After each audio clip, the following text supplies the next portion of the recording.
Bonjour et bienvenue dans ce nouvel épisode de Photantique. Pour ce 6e épisode, je vais vous présenter le flex-arrêt. Le flex-arrêt est donc un réflexe biobjectif ou TLR en anglais, qui est un appareil photo avec deux objectifs comme le nom indique. Le premier objectif en haut est pour viser et en bas pour prendre la photo. Pour viser, on utilise principalement la visée poitrine par le haut comme ceci. Donc on règle la mise au point en bas avec le réglage de mise au point. Les autres réglages, donc ouverture, vitesse sur cet appareil sont ici. Le déclencheur est sur le côté ici, il n'est pas super pratique mais on fait avec. On peut toujours utiliser un déclencheur souple ici qu'on le branche, donc on l'utilise où on veut. Donc pour viser, on vise par le haut. Donc on a ici une loupe pour pouvoir faire une mise au point précise. Et on peut aussi faire ce qu'ils appelaient le viseur sport, où on vise avec un petit trou pour pouvoir être très rapide à viser. Bon, cette visée n'est pas super précise et pas super pratique de nos jours, comparé aux réflexes mono-objectifs. Il faut savoir qu'à l'époque, les réflexes mono-objectifs n'existaient pas. Donc les premiers appareils photo de ce type étaient les Rolleiflex, donc qui sont apparus en 1930. Il y en a eu rapidement des copies de toutes sortes, donc plus ou moins bas de gamme. Donc on a pu me prêter un Rolleicord qui était la version grand public des Rolleiflex, avec optique Carl Zeiss, vraiment quelque chose de qualité. Que voici. Donc je reprends mon flex-arrêt.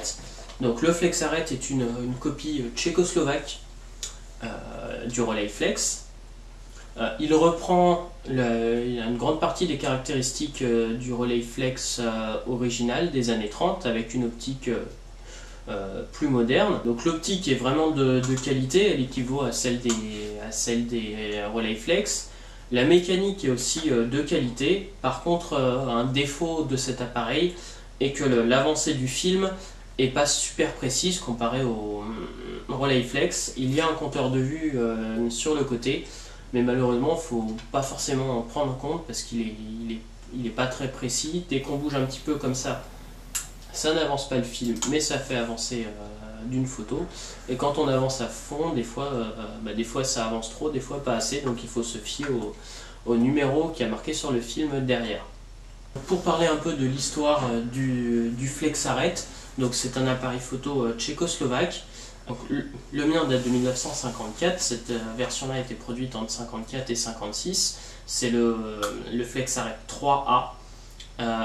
Il y a eu une version flex-arrêt 4 qui est beaucoup plus perfectionnée, quasiment équivalente au Rolleiflex de l'époque, d'ailleurs avec quelques avantages ergonomiques qu'avait pas le Rolleiflex. L'usine est apparue dans les années 30, suite à l'époque soviétique, donc elle était sous le joug soviétique.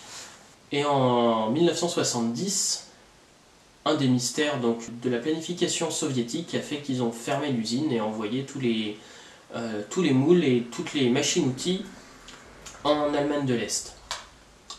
Ce qui est dommage, puisque à ma connaissance, il n'y a pas eu de réflexe double objectif comme ceci en Allemagne de l'Est. Donc bien sûr c'est un appareil photo tout manuel, donc il n'y a pas de cellules ni rien. Après le résultat est quand même très correct, vous allez voir, je l'ai utilisé à Budapest, je suis plutôt content de mon achat.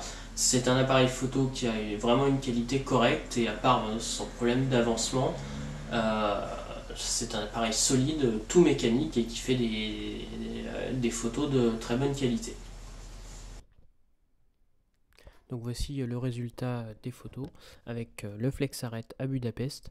Donc on commence avec la série en couleur, donc c'est avec de la Portra 160 à Budapest. Donc j'ai voulu prendre le tram en photo, donc toujours mesure de lumière à l'œil qui passe bien en noir et blanc, qui passe pas forcément toujours bien en couleur. Ensuite j'ai testé quelques photos de nuit avec de la Portra, le rendu est vraiment bon, sauf que il n'est pas toujours facile d'avoir l'appareil photo bien stable, surtout que j'avais pas de trépied à ce moment-là. Et sur des ponts qui sont arrondis, ça donne des jolis effets artistiques. C'est pas forcément ce que je voulais au départ, voilà, mais ça donne quand même ce genre d'image. Ensuite, donc le Memento Park à Budapest. Donc il faut savoir qu'à Budapest, ils ont mis toutes les statues donc du communisme au même endroit. Donc ici les bottes de Staline.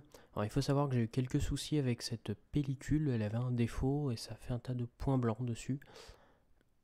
Comme si elle était champignonnée en fait.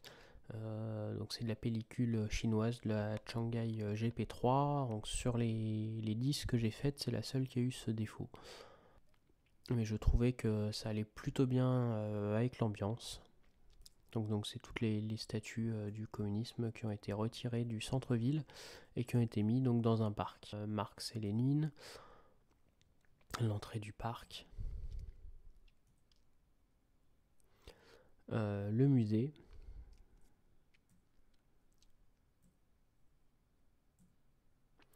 Voici maintenant des photos du centre-ville de Budapest. Donc vous verrez que pour certaines des photos, j'avais des soucis d'avancement de la pellicule. Comme je disais, j'ai pas forcément fait attention que le numéro apparaisse bien derrière. Et s'il n'apparaissait pas, des fois j'avais 2 photos sur une. Et j'ai aussi eu une photo, donc là par contre c'était avec de la FOMA, une des pellicules. La FOMA, je sais pas pourquoi, ne s'est pas enroulée correctement. Donc au moment où je l'ai ouverte, j'ai eu des fuites de lumière.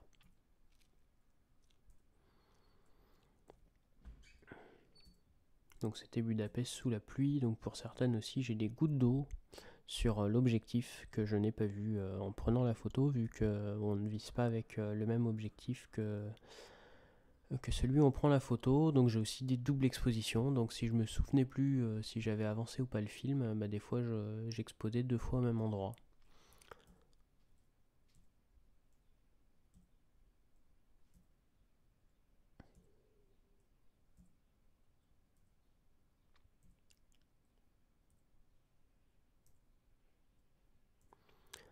Certaines photos sont assez sales. J'ai en effet développé dans un labo qui était pas très propre et j'ai fait tomber une pellicule en séchant par terre. Et en fait, je n'ai pas réussi à la nettoyer correctement, ce qui donne énormément de poussière sur la pellicule.